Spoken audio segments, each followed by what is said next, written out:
Hello दोस्तों, education group study में आपका स्वागत है। आज की क्लास वीडियो में हम लोग बाल विकास का जो इस समय 11वां क्लास है और इस क्लास में हम लोग पढ़ेंगे कि विकास के पक्ष कौन कौन से होते हैं और उन सभी पक्षों के बारे में हम लोग आगे के कुछ क्लास में हम लोग देखेंगे, उसको पढ़ेंगे अच्छे से।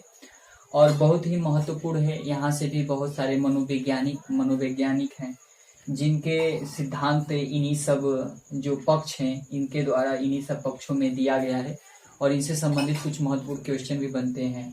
यहाँ से भी बहुत सारी चीजें जैसे शारीरिक विकास हो या फिर संवेगात्मक विकास हो, इससे संबंधित भी सारे क्वेश्चन बनते हैं आपके सीटेट और टेट के क्वेश्चन में, सुपर टेट के क्वेश्चन में। तो आइए स्टार्ट करते हैं कि कौन कौन से पक्ष हैं और उन पक्षों के बारे में पढ़ा जाएगा अभी, ठीक है। तो आइए स्टार्ट करते हैं। विकास के विभिन्न पक्ष।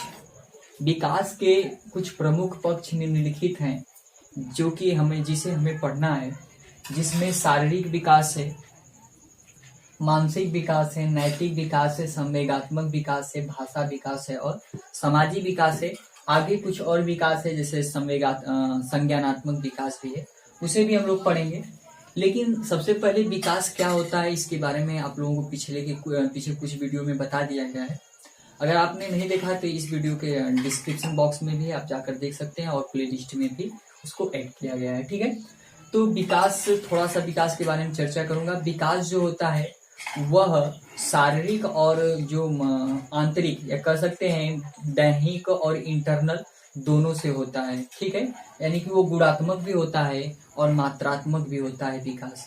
इस तरह से जो विकास है किसी भी चाहे वो शारीरिक रूप से चाहे वो किसी भी गुणों में परिपक्वता से होता है, ठीक है। जैसे डेवलपमेंट है, डेवलपमेंट का मतलब विकास होता है और विकास का मतलब यही होता है कि परिपक्वता की ओर बढ़ना, ठीक है। तो इन सभी विकास के बारे में पढ़ेंगे और जिसमें पहला विकास है शारीरिक विकास। और शारीरिक विकास से तात्पर्य यह है कि बच्चे जो होते हैं चाहे वो गर्भाधान की अवस्था से लेकर के किशोरावस्था तक किस प्रकार से उनके शरीर का विकास होता है, उनके शरीरों में किस प्रकार से वृद्धि होती है धीरे धीरे और किस प्रकार से परिपक्वता आती है, इन सभी चीजों के बारे में हम लोग चर्चा करेंगे, ठीक है।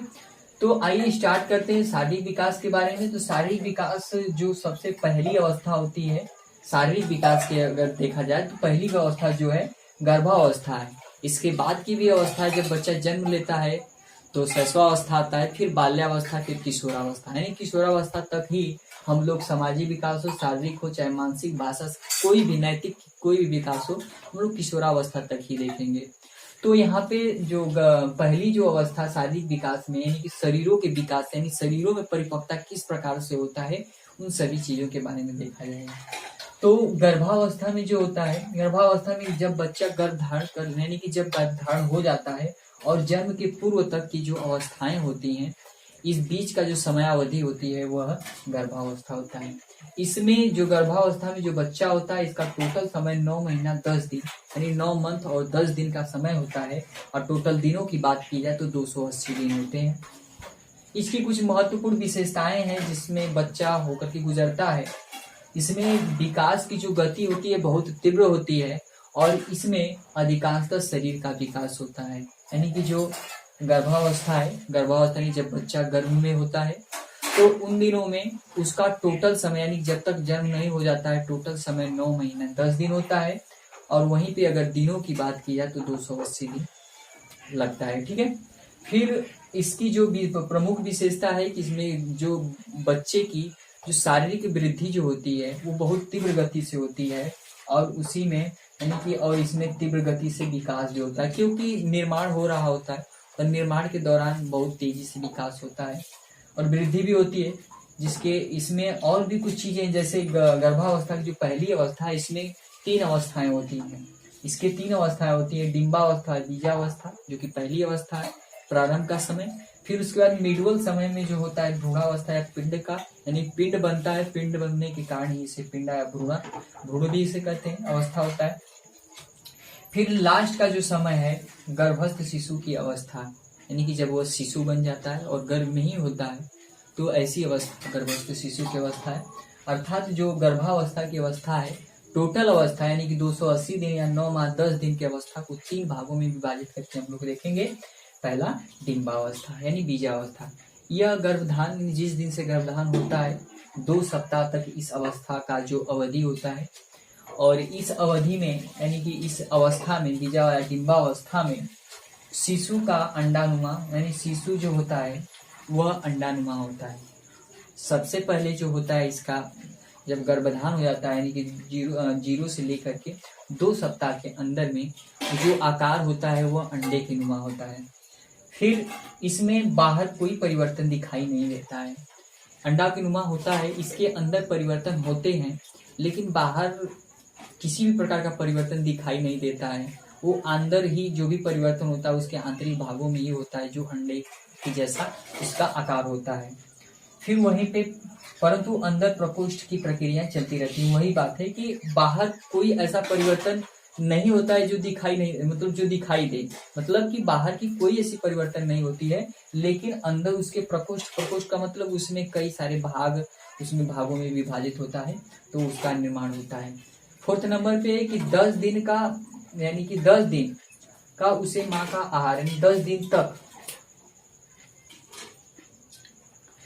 दिन तक जो वह होता है अंडाकार शेप जो होगा आकार जो होता है बच्चे का, तो 10 दिन तक उसे माँ का आहार नहीं प्राप्त होता है। परंतु जब वह लेकिन लिखा है कि जब वह गर्भाशय से जुड़ जाता है तो इसे आहार प्राप्त होने लगता है। अर्थात 10 दिन के बाद जैसे ही वो अंडानुमा का जो आकार है जो गर्भस्थ जो यानी गर्भधारण डिम्बा जो अवस्था है वह जो आकार है वो आकार जैसे ही किससे जुड़ जाता है गर्भाशय से, और गर्भाशय से जुड़ने के बाद ही वह उसमें आहार यानी कि जो बच्चा है वो उससे आहार प्राप्त करने लगता है।